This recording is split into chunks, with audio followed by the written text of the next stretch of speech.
ए भोला शादी कराई दमोर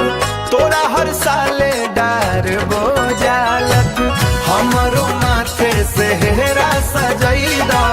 अभी बाबा दूल्हा बनाई द कैसे कैसे दिनवा कटेला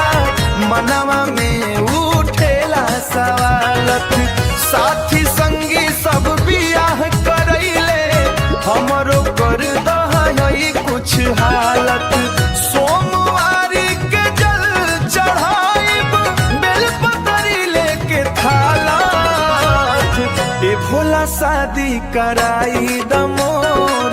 तोरा हर साले डार बोझालत ए भोला शादी कराई दमोर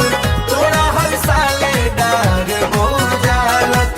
हमरो माथे से हेरा सजई द बाकी बाबा दूल्हा बनाई दत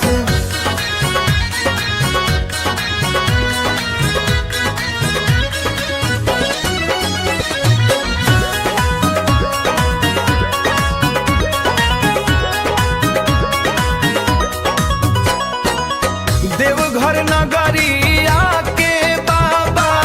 तोहरे दर पे आईनी आजत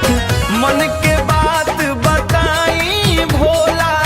रखी हा बाबा हमरो लाजत ऐसन दुल्हन खोज द बाबा जे रखे हमरो ख्यालात हमरो माथे से हेरा सजई द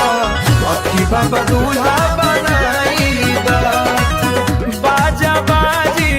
ढोलक बाजी